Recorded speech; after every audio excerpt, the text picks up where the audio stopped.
मुंबई शहर आणि उपनगरांमध्ये आज ढगाळ वातावरण असेल। विदर्भामध्ये गारपिटीची शक्यता, तर उर्वरित महाराष्ट्रामध्ये अवकाळी पाऊस पडेल, हवामान विभागाचा अंदाज।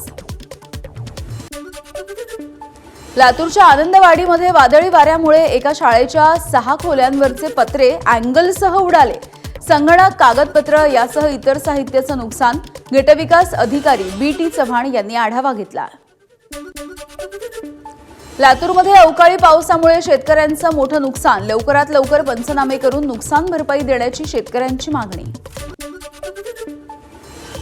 अलिबाग तालुक्यामधील रांजणखार डावळी या गावाला 40 वर्षांपासून पाणीच नाहीये। प्रशासनाचं दुर्लक्ष। जिल्हाधिकाऱ्यांकडून पाणी देण्याचं आश्वासन अद्यापही हवेतच विरलं, नागरिकांचा आरोप।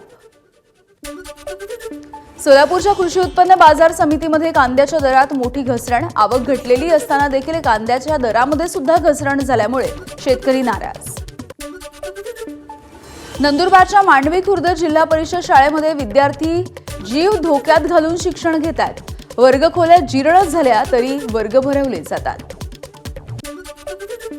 नांदेड महानगरपालिकेचा 1505 कोटींचा अर्थसंकल्प मंजूर। कोणतीही करवाढ नाही, तसंच यावर्षी दररोज पाणी पुरवठा करण्याचा पालिकेचा मानस। अंगणवाडी व्यवस्थेच्या आधुनिकीकरणासाठी भिवंडीमध्ये नंदघर या प्रकल्पाचा उद्घाटन। 3 ते 5 वर्ष वयोगटामधल्या मुलांना डिजिटल शिक्षण, पोषण आहार आणि आधुनिक सुविधा देण्यावरती प्रकल्पाच्या माध्यमातून भर। आश्रमशाळांना व्हीजेएनटी शाळा संहिता लागू करून नियमित वेतन श्रेणीप्रमाणे 100% अनुदान द्यावं। लातूरच्या आश्रमशाळांमधील शिक्षक आणि शिक्षकेतर कर्मचाऱ्यांची मागणी। नागपूर हिंसाचाराच्या पार्श्वभूमीवरती भंडारामध्ये पोलिसांचा रूट मार्च। धार्मिक भावना दुखावणार नाही याची खबरदारी घेण्याचं पोलिसांचं आवाहन। प्रेमविवाहाच्या नंतर माहेरी निघून आलेल्या पत्नीचं पतीनंच मित्रांच्या मदतीनं अपहरण केलं। पत्नीच्या आईला मारहाण करून 4 चाकीमधून पत्नीचं अपहरण करण्यात आलं। नाशिकच्या सिन्नर तालुक्यातली घटना आहे। वाशिम जिल्ह्यामध्ये अपहरण झालेल्या 14 वर्षीय अनिकेत साधुडे याचा मृतदेह सापडला। पैशांसाठी नाही तर जुन्या वादामधून अनिकेतची हत्या झाल्याचं पोलिसांच्या तपासामधून समोर।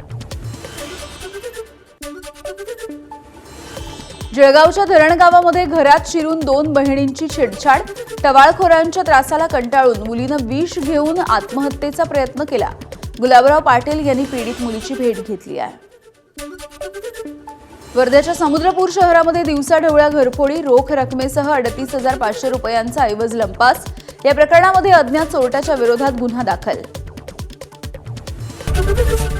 एबीपी माझा, उघडा डोळे बघा नीट।